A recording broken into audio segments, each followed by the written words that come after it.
नमस्कार साथियों। अभी हम लोग सिंधु घाटी सभ्यता के बारे में पढ़ रहे हैं। इससे परीक्षा में एक प्रश्न लगभग हमेशा ही पूछे जाते हैं, चाहे वो आप किसी प्रकार का परीक्षा दें। बीपीएससी सिविल सर्विस की बात करें तो उसमें भी पूछा जाता है, और कोई वनडे एग्जाम भी देते हैं आप तो उसमें भी पूछा ही जाता है। हम यहाँ इस तरीके से पढ़ेंगे ताकि एक स्ट्रक्चर बन जाए। उस स्ट्रक्चर में कॉन्सेप्ट और फैक्ट का सम्मिश्रण होगा। आप कभी कोई किताब पढ़ें तो उससे भी इसको आप रिवाइज कर पाएंगे। इसके बाद आपको करना ये होगा कि जितने सारे एग्जाम को आप देते हैं उसके प्रश्नों का प्रैक्टिस करके देखेंगे तो आप पाएंगे कि हमने जो पढ़ा उसका वहाँ पर डायरेक्ट एप्लीकेशन हो रहा है और आप उससे अपने कॉन्फिडेंस को और बढ़ा पाएंगे। सिंधु घाटी सभ्यता की बात करें तो आज से लगभग 4500 वर्ष पहले ये एक सभ्यता थी। कहा जाता है कि ये नगरीय सभ्यता थी, काशी युगीन सभ्यता थी और एक उन्नत प्रकार की सभ्यता थी। और प्रथम नगरीकरण का जो कॉन्सेप्ट आप देखते हैं ये इसी के बारे में कहा जाता है। सबसे पहले इसमें हम कुछ टॉपिक जानेंगे। सबसे पहले जैसे इसके खोजकर्ता से संबंधित बात आपको जानना। इसके खोज की बात करें, यदि हम इसके की बात करें तो आज से लगभग ये 4500 वर्ष पहले की सभ्यता। और अगर हम इसकी बात करें, इसके काल की बात करें तो लगभग 2500 से 1750 बीसी, बीसी जिसको आप ईसा पूर्व कहते हैं, ये इसका सर्वाधिक मान्य काल। ऐसे यदि हम सिंधु घाटी सभ्यता की बात करें तो ये 3 चरणों में। एक चरण जो था इसको हम लोग कहा गया पूर्व हड़प्पा। ठीक है, पूर्व हड़प्पा का हड़प्पा इसलिए कहते हैं क्योंकि यह सबसे पहला स्थल इसका खोजा गया था, वो हड़प्पा। दूसरा जो स्टेज होता है वो हड़प्पा काल, ये विकसित हड़प्पा कहते हैं। और एक काल था इसको उत्तर हड़प्पा काल, उत्तर हड़प्पा। ठीक है, ये 3 चरण माने जाते हैं इस काल का। अगर हम इसकी चर्चा करें तो सबसे पहले 3500 से लगभग 2500 बीसी, ये जो काल है ये पूर्व हड़प्पा, जो विकसित हड़प्पा सभ्यता थी उससे पहले का काल। और 2500 बीसी से लगभग 1750 बीसी का जो काल है ये हड़प्पा काल, ये विकसित हड़प्पा काल कहा जाता है। और इसके बाद की बात करें, जो आप वैदिक सभ्यता पढ़ते हैं, 1750 से 1200 बीसी का जो काल है वो आप उत्तर हड़प्पा काल। हड़प्पा काल 3 चरणों में आया। एक जो हम लोग हड़प्पा सभ्यता पढ़ते हैं उससे पहले का काल है जिसको पूर्व हड़प्पा कहते हैं, ये 3500 से 2500 बीसी का काल था। फिर हड़प्पा का काल है जो 2500 बीसी से 1750 बीसी का था। और उसके बाद उत्तर हड़प्पा काल, जब हड़प्पा सभ्यता का पतन हो रहा था तो ये 2500 बीसी से 1200 बीसी। यहाँ एक इम्पोर्टेंट पॉइंट है कि एक स्थल है कालीबंगा, जानेंगे इसके बारे में। कालीबंगा, एक है राखी गढ़ी, हरियाणा का ये स्थल है राखी गढ़ी। और एक स्थल है इसका नाम है आपका राखी गढ़ी और बनाली। राखी गढ़ी और अगला जो स्थल है वो है आपका बनावली। ये तीनों हड़प्पा के तीनों चरण में, मतलब पूर्व हड़प्पा काल में भी ये अस्तित्व में थे, हड़प्पा काल में भी थे और उत्तर हड़प्पा काल में भी। तो हम लोग इसके बारे में जानेंगे।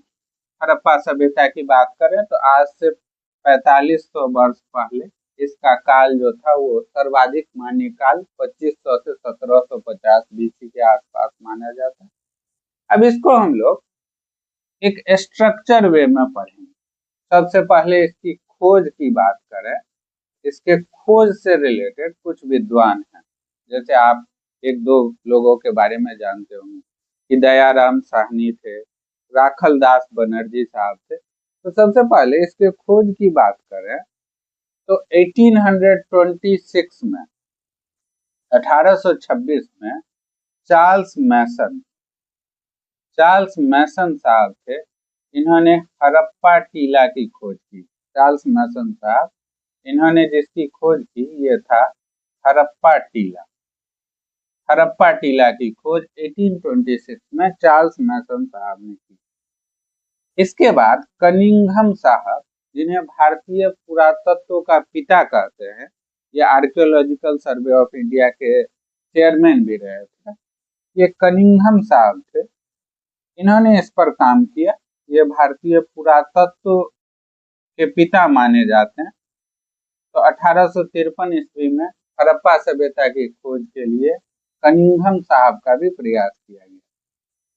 फिर 1856 में एक वर्टन बंधु साहब थे, ये लाहौर से जो कराची रेलवे लाइन बिछाया जा रहा था, उस दौरान इनको यहाँ से कुछ ईंटें प्राप्त हुई और इन्होंने इससे संबंधित जो फाइल था उसको लंदन भेजा। फिर आप जानते ही हैं कि 1921 में दयाराम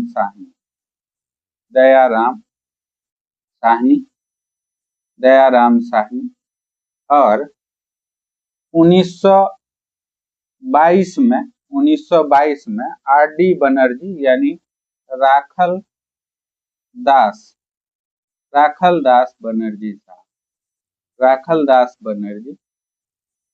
और फिर 1931 में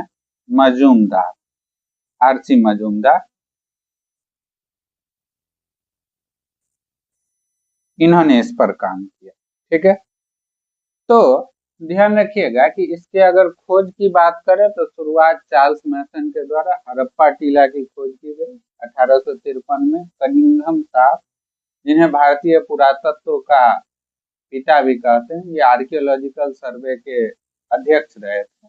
फिर अगर बर्टन बंधु, जो लाहौर से कराची रेलवे लाइन बिछाया जा रहा था, तो उस दौरान इन्होंने इससे संबंधित साक्ष्यों का एक फाइल लंदन भेजा था। फिर 1921 में दयाराम साहनी साहब, जब जॉन मार्शल साहब भारतीय पुरातत्व विभाग के चेयरमैन थे, तो इन्होंने दयाराम साहनी ने हड़प्पा स्थल की खोज की। हड़प्पा स्थल, ऊपर जो आप देख रहे हैं वो हड़प्पा टीला, हड़प्पा स्थल की खोज की।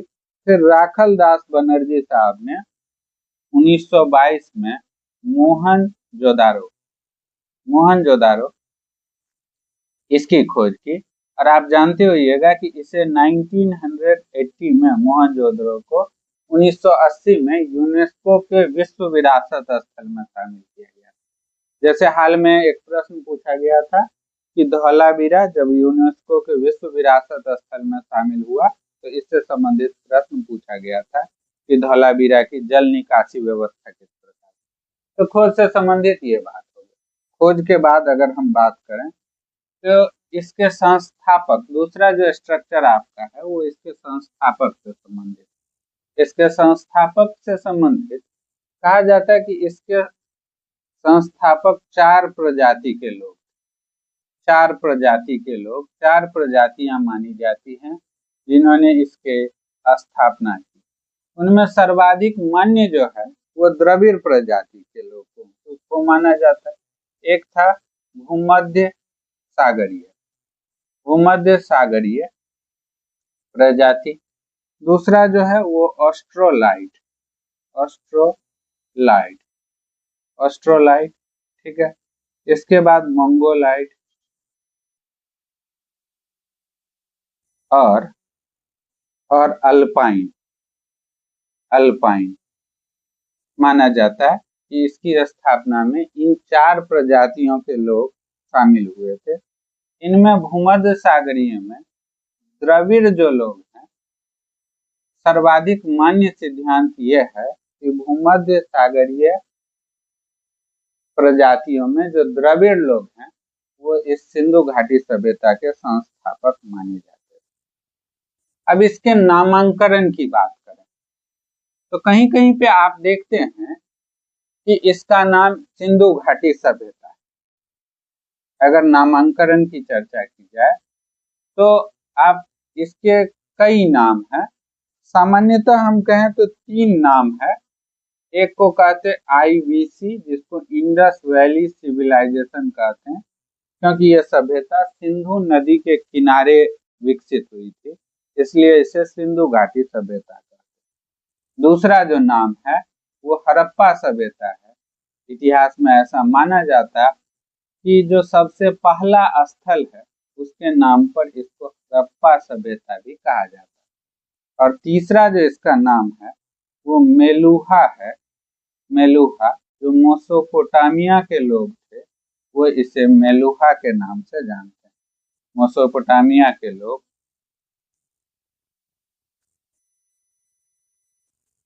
इसे मेलुहा सभ्यता का नाम देते हैं। तो अगर आपसे पूछा जाए कि इसके नामांकन में क्या क्या नाम है, तो एक सिंधु घाटी सभ्यता है, क्योंकि यह सभ्यता सिंधु नदी के किनारे विकसित हुई थी, इसलिए इसे सिंधु घाटी सभ्यता कहते हैं। हड़प्पा सभ्यता, क्योंकि पहला स्थल हड़प्पा खोजा गया, इसलिए इसे हड़प्पा सभ्यता कहते हैं। मेलुहा भी कहते हैं। कौन लोग कहते हैं? तो मेसोपोटामिया के लोग, जो ईरान में था, ये लोग इसे मेलुहा भी कहते हैं। अब इसकी बात करें तो इसका जो विस्तार, इसकी समकालीन सभ्यता की बात कर लेते हैं। समकालीन सभ्यता, इसके समय जब भारत में ये जब सिंधु घाटी सभ्यता चल रही थी तो और कौन कौन सी सभ्यता थी? तो एक मेसोपोटामिया में थी जिसे सुमेरियन सभ्यता कहा गया। मेसोपोटामिया में सुमेरियन सुमेरियन सभ्यता थी। सुमेरियन सभ्यता इसकी समकालीन सभ्यता थी। ठीक है। इसके अलावा मिस्र में नील नदी के किनारे भी सभ्यता थी। मिस्र में नील नदी के किनारे, और एक चीन में वांग हो नदी के किनारे, वांग हो नदी के किनारे एक सभ्यता थी। ये 3 सभ्यताएं, सुमेरियन सभ्यता, मिस्र की सभ्यता और चीन में वांगहो सभ्यता, सिंधु घाटी सभ्यता के समकालीन सभ्यता मानी जाती है। अगला चीज, अगर हम इसके विस्तार की बात करें तो ये 3 देशों में था। विस्तार की अगर बात करें तो आप ये 3 देश में ये सभ्यता विकसित हुई। इसमें सबसे पहले आप भारत की बात करते हैं, भारत। दूसरा पाकिस्तान और अफगानिस्तान, ये इन 3 देशों में विस्तृत। अफगानिस्तान, इन 3 देशों में ये सभ्यता विस्तृत। ठीक है। अब अगर हम इसकी बात करें तो ये कहाँ से कहाँ तक थी, तो नॉर्थ इसका देखें तो एक जगह था मांडा। ये कहाँ है? जम्मू कश्मीर में। जम्मू कश्मीर में मांडा। जम्मू कश्मीर के मांडा से अगर उत्तर में जम्मू कश्मीर के मांडा और इसका साउथ देखिएगा, दक्षिणी भाग, तो दाइमाबाद, ये कहाँ है? महाराष्ट्र में। दाइमाबाद महाराष्ट्र में। इसका सबसे पूर्वी भाग देखें, सबसे ईस्टर्न रीजन देखें तो ये आलमगीरपुर,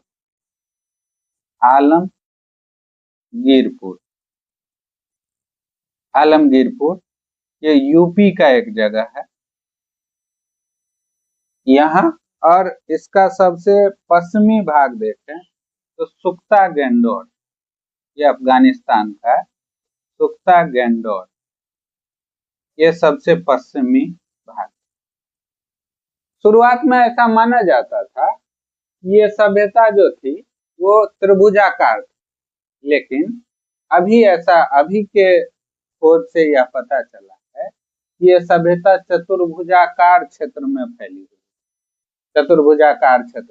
हुई थी। लगभग इसका जो क्षेत्रफल था लगभग 13 लाख वर्ग किलोमीटर। क्षेत्रफल की अगर हम बात करें तो 13 लाख वर्ग किलोमीटर में ये फैला था। कैसी इसकी संरचना मानी गई है? चतुर्भुजाकार। चतुर्भुजाकार। आपसे पूछा जाए कि जो सबसे रिसेंट स्थल कौन सा है, तो सनौली। सनौली ये बागपत जिला पश्चिमी उत्तर प्रदेश का एक जगह है। बागपत ये पश्चिमी उत्तर प्रदेश का है, जो सबसे रिसेंट। तो 3 देशों में फैला था। विस्तार की बात करें 13,000 वर्ग किलोमीटर में। भारत, पाकिस्तान, अफगानिस्तान। क्षेत्रफल लगभग 13,000 वर्ग किलोमीटर। अगर हम इसकी बात करें एग्जैक्ट में 12,960 वर्ग किलोमीटर। एग्जैक्ट की बात करें तो इतना आप कह सकते हैं। लगभग 13 लाख वर्ग किलोमीटर क्षेत्र में। कैसी संरचना थी? जो फैलाव था वो चतुर्भुजाकार। सबसे जो नया जगह अभी खोजा गया है वो सनौली, बागपत, उत्तर प्रदेश, पश्चिमी उत्तर प्रदेश का। सबसे उत्तरी पॉइंट कौन सा? मांडा, जम्मू कश्मीर। सबसे दक्षिणी दाइमाबाद, कहाँ है? महाराष्ट्र में। सबसे पूर्वी आलमगीरपुर, उत्तर प्रदेश। सबसे पश्चिमी सुख्ता गैंडोर, ये अफगानिस्तान का। तो ये ध्यान रखना। कितने देशों में ये विस्तृत था? 3 देशों में, भारत, पाकिस्तान और अफगानिस्तान। अब एक एक कर बात करें तो भारत में किन किन जगहों पर यह फैला था। भारत की अगर बात करें तो सबसे पहले J&K, इसमें आप मांडा, जम्मू कश्मीर में एक जगह था वो है मांडा। इसके बाद पंजाब में रोपर। पंजाब में कहा? रोपर। इसके बाद अगर हम बात करें हरियाणा में राखीगढ़ी। हरियाणा की अगर हम बात करें तो राखीगढ़ी, विस्तार की चर्चा कर रहे हैं हम लोग। राखीगढ़ी, बनाली। आप जान चुके हैं कि ये हड़प्पा के तीनों चरणों में यह स्थल था। वनाली, इसके बाद भगवानपुर। इन 3 जगहों पर हरियाणा की बात के बाद अगर हम बात करें तो यूपी में एक जगह था वो था आलमगीरपुर। ठीक है।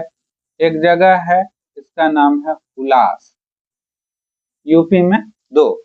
यूपी में कितना? 2। एक आलमगीरपुर, दूसरा हुलास। अगला जो जगह है वो राजस्थान का। आपको पता होगा कि एक स्थल जो हड़प्पा सभ्यता का बहुत ही प्रसिद्ध स्थल है, राजस्थान का एक जगह है कालीबंगा। यहाँ से काले रंग की चूड़ियां प्राप्त हुई है, इस कारण इस स्थल को कालीबंगा कहते हैं। राजस्थान में कालीबंगा। इसके बाद जो अगला जगह है वो गुजरात की बात करें। गुजरात में आप लोथल जानते हैं, आप पढ़िएगा कि यहाँ से डॉक यार्ड यानी गोदीबारा का साक्ष्य मिला। आपका लोथल हो गया। धौलावीरा जो यूनेस्को के विश्व विरासत स्थल में भी शामिल है। यहाँ के जल निकासी प्रणाली की काफी चर्चा की जाती है। एक है सुरकोटदा, रंगपुर, रजौदी और प्रभास पाटन। गुजरात में कौन सा? लोथल, धौलावीरा, सुरकोटदा, रंगपुर, रजौदी और प्रभास पाटन। ठीक है, ध्यान रखिएगा। लोथल, धौलावीरा, सुरकोटदा, रंगपुर, रजौदी और प्रभास पाटन। और महाराष्ट्र में अगर हम महाराष्ट्र की बात करें तो दायमाबाद तो आप अभी जाने, दायमाबाद और देसलपुर। महाराष्ट्र की अगर बात करें तो दायमाबाद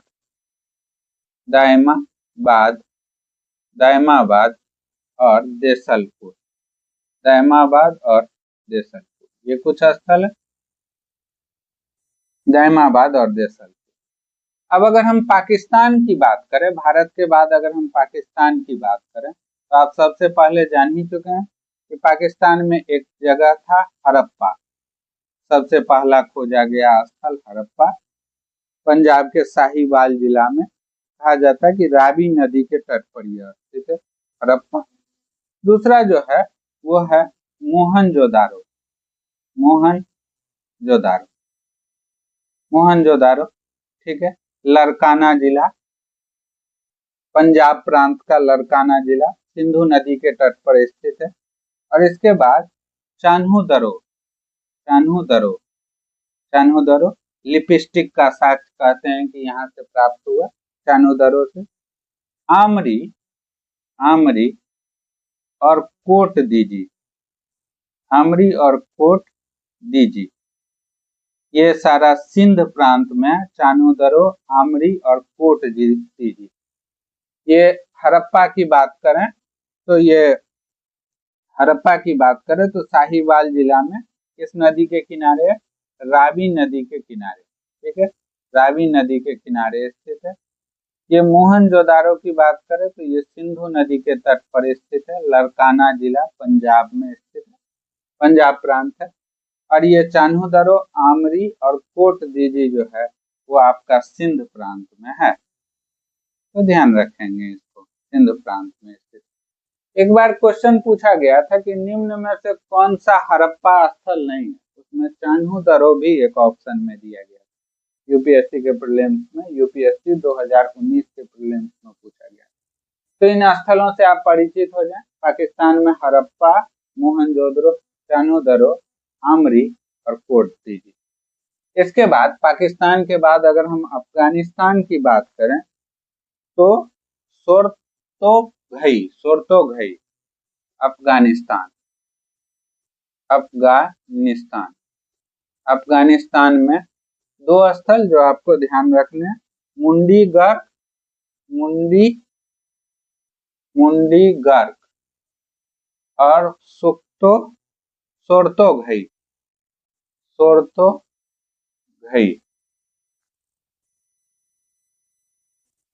ये दो स्थल अफगानिस्तान के।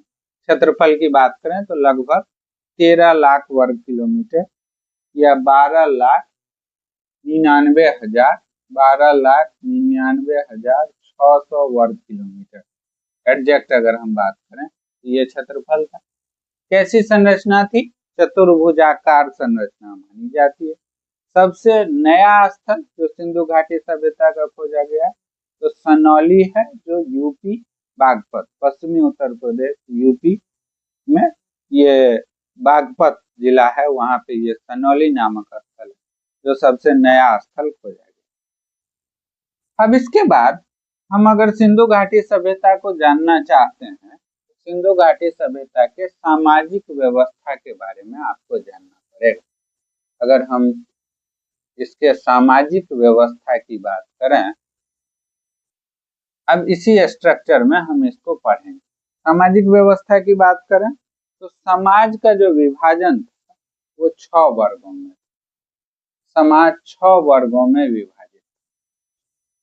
सिंधु घाटी का समाज, सिंधु घाटी की सामाजिक व्यवस्था में समाज का वर्गीकरण 6 भागों में किया गया था। इसमें एक वर्ग थे जिनको पुरोहित वर्ग कहा गया। आगे चल के आप जानिएगा कि इतिहासकारों का ऐसा मत है कि सिंधु घाटी की राजनीतिक व्यवस्था का संचालन पुरोहित वर्ग के ही द्वारा किया गया। एक व्यापारी, क्योंकि जब आप सिंधु घाटी सभ्यता को पढ़ते हैं तो व्यापार आंतरिक भी होता था, बाह्य भी होता था, स्थल मार्ग से भी होता था और जल मार्ग से भी होता था। तो ये हो गए व्यापारी। तीसरा जो वर्ग था वो आप श्रमिक कह सकते, श्रमिक वर्ग था। चौथा जो था किसान को कह सकते हैं, किसान भी थे। कुम्हार वर्ग के भी लोग थे, कुम्हार भी थे। और व्यापारी वर्ग भी हो गए। और अगला इसमें योद्धा वर्ग के लोग भी। सामाजिक व्यवस्था इन 6 वर्गों में विभक्त। सिंधु घाटी सभ्यता के समाज में 6 वर्ग के लोग रहते थे। पुरोहित वर्ग थे, व्यापारी थे, श्रमिक थे, किसान थे, कुम्हार थे और योद्धा वर्ग के लोग। समाज कैसा था? तो कहा जाता है कि मातृसत्तात्मक समाज, मातृसत्तात्मक समाज माना जाता है। और इस समय जो मनोरंजन के साधन थे, अगर हम यहाँ पे मनोरंजन के साधन, मनोरंजन के साधन की बात करें, मनोरंजन के साधन, इसमें लोग जुआ खेलते थे, जुआ, शतरंज खेलते, शतरंज, शतरंज खेलते थे, ठीक है, शिकार करते थे, शिकार किया जाता था, पशुओं की लड़ाई होती थी, पशुओं की लड़ाई, इसको देखा करते थे, नृत्य के भी साक्ष्य मिले, नृत्य किया करते थे। तो जुआ खेलते थे, शतरंज खेलते थे, शिकार करते थे, नृत्य करते थे और पशुओं की लड़ाई, ये मनोरंजन के साधन की बात करें। समाज 6 वर्गों में विभाजित था, पुरोहित वर्ग, व्यापारी, श्रमिक, किसान, कुम्हार, योद्धा। मनोरंजन के साधन में वो जुआ खेलते थे, शतरंज खेलते थे, शिकार करते थे, पशुओं की लड़ाई और नृत्य किया करते थे। समाज कैसा था? तो मातृसत्तात्मक समाज माना जाता है। अंतिम संस्कार की बात करें, इसमें अंतिम संस्कार की बात करें तो 3 प्रकार से अंतिम संस्कार किया जाता था। इससे रिलेटेड प्रश्न परीक्षा में पूछे गए। एक था कि समाधिकरण, मतलब पूर्ण समाधिकरण, मतलब दफना दिया जाता था, समाधिकरण किया जाता था। एक ऐसा होता था कि अल्प समाधिकरण होता था, अल्प समाधिकरण मतलब कुछ भाग उसका जला दिया जाता था, कुछ भाग का पूर्ण दहन किया जाता था और कुछ भाग ऐसे ही दफन किया जाता था। और एक दाह संस्कार की भी पद्धति थी। तो ध्यान रखिएगा कि सिंधु घाटी सभ्यता में अंतिम संस्कार की 3 पद्धतियां प्रचलित थी। एक समाधिकरण यानी दफना दिया जाता था, एक अल्प समाधिकरण भी होता था और एक पूर्ण समाधिकरण की भी प्रक्रिया होती थी, मतलब पूरी तरह से उसे जला दिया जाता था। ठीक है, ये आपको ध्यान रखना है। ये आपका सामाजिक व्यवस्था हो गया सिंधु घाटी सभ्यता की। अब अगर हम इसके लिपि की बात करें तो आप पढ़े होइएगा कि सिंधु घाटी सभ्यता की जो लिपि थी वो भाव चित्रात्मक थी, जिसको बुस्ट्रोफेडन कहते हैं। लिपि की बात करें तो कैसी थी? भाव चित्रात्मक, भाव चित्रात्मक लिपि थी। लगभग 250 से 400 चित्र देखे गए। इसमें सर्वाधिक जो चित्र है, सर्वाधिक चित्र वो मछली की, सर्वाधिक चित्र किसकी है? मछली की। ठीक है, सर्वाधिक चित्र जो थी वो मछली की थी। लिपि कैसे लिखा जाता था? तो लिपि जो है वो दाएं से बाएं, ब्राह्मी लिपि की तरह दाएं से बाएं लिखी जाती थी।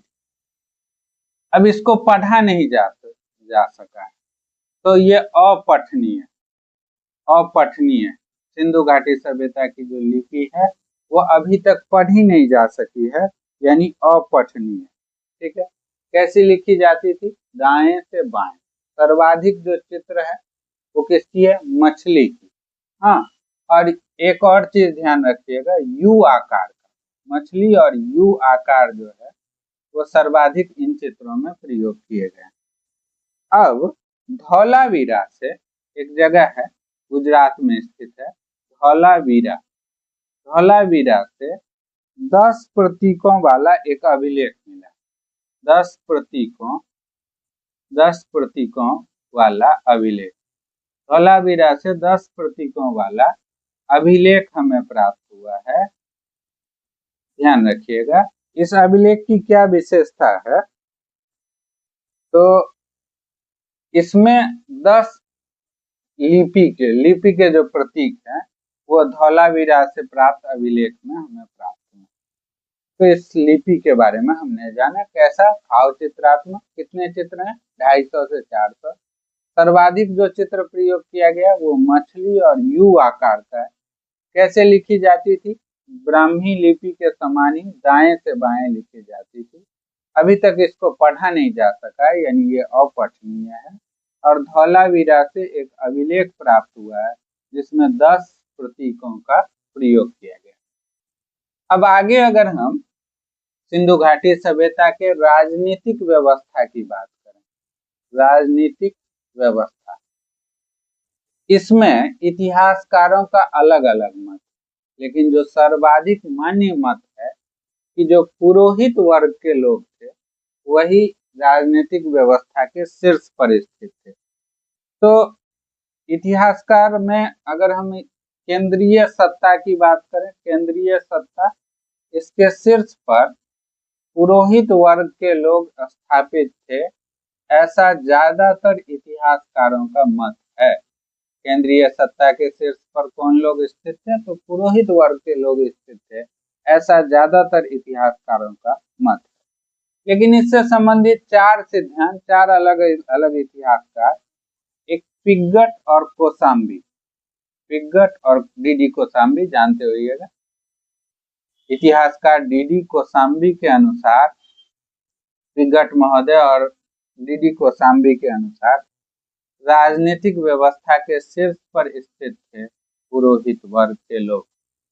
ठीक है, और ये सर्वाधिक मान्य मत है कि केंद्रीय सत्ता के शीर्ष पर, सिंधु घाटी सभ्यता में केंद्रीय सत्ता के शीर्ष पर कौन थे? पुरोहित वर्ग के लोग थे। आर.एस. शर्मा साहब, रामशरण शर्मा साहब, आर.एस. शर्मा साहब कहते हैं कि केंद्रीय सत्ता के शीर्ष पर कौन थे? तो व्यापारी। केंद्रीय सत्ता के शीर्ष पर आर.एस. शर्मा साहब के अनुसार व्यापारी थे। एक इतिहासकार हैं, इनका नाम है मैके। मैके कहते हैं कि जो मेसोपोटामिया की जो सभ्यता थी, वहां के प्रतिनिधि शासक, वहां की जो व्यवस्था थी, वहां के जो शासक थे, उसके प्रतिनिधि शासक यहाँ पर केंद्रीय सत्ता के शीर्ष पर स्थित थे। और हंटर कहते हैं ये जो सभ्यता थी वो जनतंत्रात्मक थी। जनतंत्रात्मक यानी चुनाव का प्रावधान।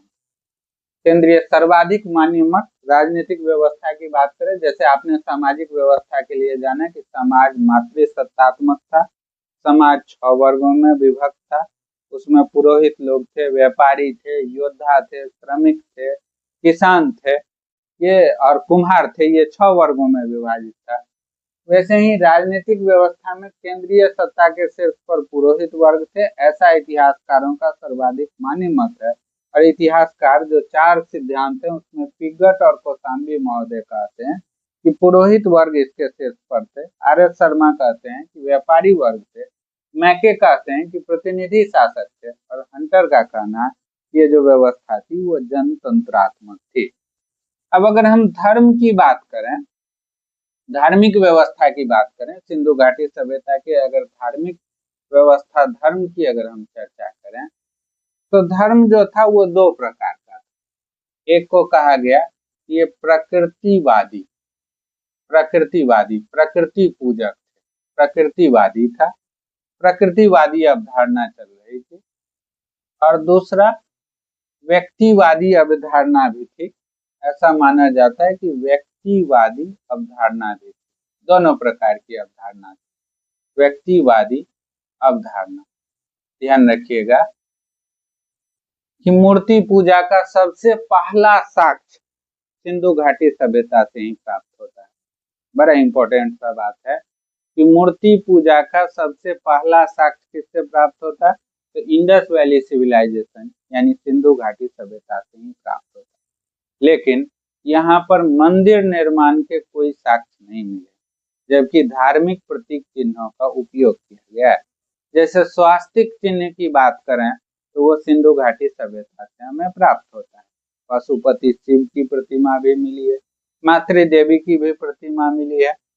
और इसके साथ ही साथ आप ध्यान रखिएगा कि ये लोग अंधविश्वास में भी, मतलब ये लोग भूत प्रेत जादू टोना में भी विश्वास करते थे, क्योंकि यहाँ से जो ताबीज के साक्ष्य मिले, ताबीज पुरातात्विक खनन से हमें ताबीज मिला है जो यह प्रदर्शित करता है कि सिंधु घाटी सभ्यता के लोग जो है वो भूत प्रेत जादू टोना इत्यादि में विश्वास करते थे। तो हम यहाँ पे बात करें तो प्रकृतिवादी अवधारणा और व्यक्तिवादी अवधारणा थी। ये पूजा किन चीजों का करते थे? अगर हम बात करें, कुछ वृक्ष की पूजा करते थे। वो कौन सा था? तो सबसे पहला पीपल का वृक्ष, पीपल की पूजा करते थे। दूसरा कुबर वाला बैल सर्वाधिक पूजनीय था। कुबर कुबर वाला कुबर वाला बैल सिंधु घाटी सभ्यता के लोग सर्वाधिक पूजनीय पशु के रूप में कुबर वाले बैल की पूजा करते थे। मातृ देवी की भी हमें प्रतिमा मिली है, तो मातृ देवी की पूजा करते थे। एक पशुपति शिव, पशुपति शिव, इससे रिलेटेड प्रश्न कई बार पूछा गया। पशुपति शिव का ये पूजा किया करते थे। और शिवलिंग, शिवलिंग की भी पूजा, शिवलिंग की पूजा व लिंग और योनि की पूजा, ये लोग लिंग और योनि की पूजा भी सिंधु घाटी सभ्यता के लोग किया करते थे। इनके पूजा के लिए कुबर वाला बैल, पीपल, मातृ देवी, पशुपति शिव और शिवलिंग, इनकी ये पूजा किया करते थे। पहली बार मूर्ति पूजा का साक्ष्य, अगर आपसे पूछा जाए मूर्ति पूजा का सबसे पहला साक्ष्य, मूर्ति पूजा का पहला साक्ष्य कब मिला है, तो ध्यान रखिएगा कि सिंधु घाटी सभ्यता में मूर्ति पूजा का सबसे पहला साक्ष्य मिलता है। दूसरा कि मंदिर के साक्ष्य नहीं मिला। सिंधु घाटी सभ्यता में मंदिर नहीं था, मंदिर के साक्ष्य नहीं, मंदिर के साक्ष्य नहीं है। ध्यान रखिएगा कि सिंधु घाटी सभ्यता में, अब जब मंदिर के बारे में जानेंगे तो गुप्त काल में सबसे पहले मंदिरों का निर्माण, तो मंदिर के साक्ष्य नहीं। स्वास्तिक चिन्ह मिला, स्वास्तिक, स्वास्तिक चिन्ह जो अभी भी हम लोग यूज करते हैं, स्वास्तिक, स्वास्तिक चिन्ह मिला। और एक बात और ध्यान रखिएगा कि मोहनजोदड़ो से एक हमें सील मिला, मोहनजोदड़ो, मोहनजोदड़ो से हमें एक सील मिला है। इससे रिलेटेड परीक्षा में कई बार प्रश्न पूछा गया है। इस सील की बात करें तो यह सील किसका, ऐसा मान लेते हैं सील है, तो ये पशुपति, पशुपति शिव का सील, पशुपति शिव का सील, मोहनजोदड़ो से एक पशुपति शिव का सील मिला है, जिसमें जिसमें कहा गया है कि इसके बाईं ओर, पशुपति शिव के सील के इसके बाईं ओर जो है वो कुछ पशु हैं।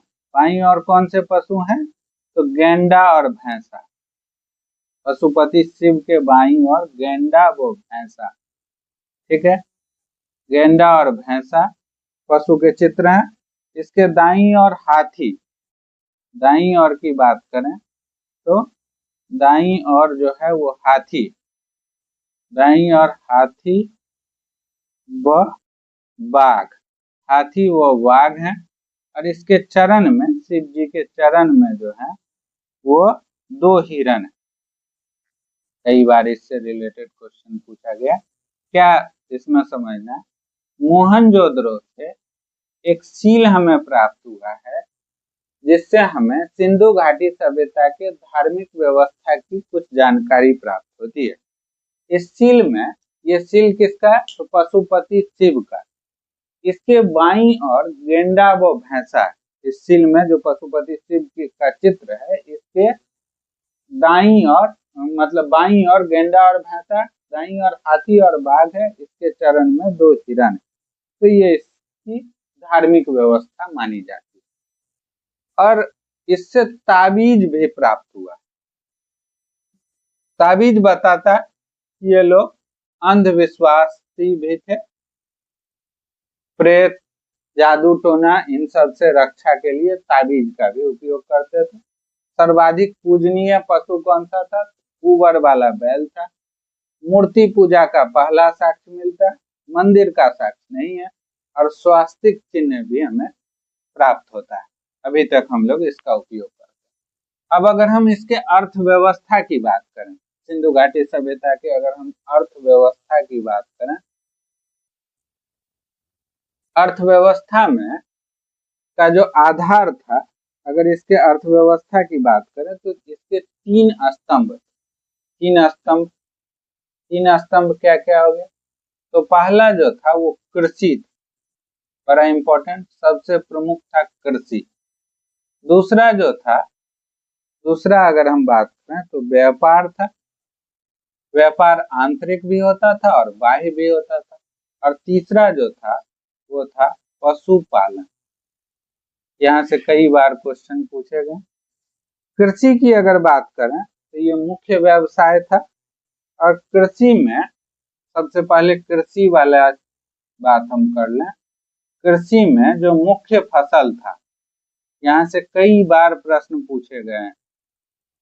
मुख्य फसल की अगर हम बात करें तो सबसे पहले जौ, गेहूं और चावल। जौ, गेहूं, चावल की खेती होती थी। इसके अलावा तिल, सरसों इनकी भी खेती होती थी। तिल की, सरसों की। एक चीज बड़ा इंपॉर्टेंट है, ये जो कपास है इसका सबसे पहला साक्ष्य आप आगे चल के पढ़िएगा, सिंधु घाटी सभ्यता के जो स्थल हैं उनमें कपास से बुने हुए कपड़ों के साक्ष्य हैं। तो कपास का जो सबसे पहला साक्ष्य है वो सिंधु घाटी सभ्यता में ही प्राप्त हुआ। इसके अलावा नील, आप जानते होइएगा कि अंग्रेज नील लेकर आए, जबकि सिंधु घाटी सभ्यता में भी नील की खेती के साक्ष्य मिले। नील, इसके बाद तरबूज, मटर, थोड़ा कॉन्ट्राडिक्टरी लग रहा होगा क्योंकि आप पढ़े होइएगा कि पुर्तगाली लोग लेके आए। ज्वार, मटर, ज्वार, रागी, इन सब चीजों के कृषि के साक्ष्य में मिले। ध्यान रखिएगा। गन्ने की खेती के भी साक्ष्य मिले, और इसके अलावा रागी और गन्ने की खेती। कौन कौन फसलों का, मतलब अर्थव्यवस्था 3 स्तंभों पर आधारित थी। सबसे पहला कृषि, दूसरा व्यापार। कृषि में मुख्य फसल कौन सा? जौ, गेहूं, चावल, तिल, सरसों। कपास की खेती का सबसे पहला साक्ष्य सिंधु घाटी सभ्यता से ही प्राप्त होता। नील की, तरबूज, मटर, ज्वार, रागी और गन्ने की खेती के साक्ष्य मिले। ठीक है। इसके अलावा बड़ा एक इम्पोर्टेंट सा बात है कि गन्ने की खेती के साक्ष्य मिले, और रजौदी जग एक स्थल है जिससे नील की खेती के साक्ष्य मिले। रजौदी से नील की खेती के साक्ष्य मिले। ऐसा माना जाता है कि अंग्रेज लोग नील की खेती को प्रारंभ किए थे। और धौलावीरा गुजरात का स्थल है। सिंचाई व्यवस्था के साक्ष्य मिले। धौलावीरा से सिंचाई व्यवस्था के साक्ष्य मिले। अब अगर हम व्यापार की बात करें तो व्यापार आंतरिक भी होता था और बाह्य भी होता था। बाह्य व्यापार में स्थल मार्ग से भी होता था और जल मार्ग से भी होता था। तो इसके बारे में हम लोग जानेंगे।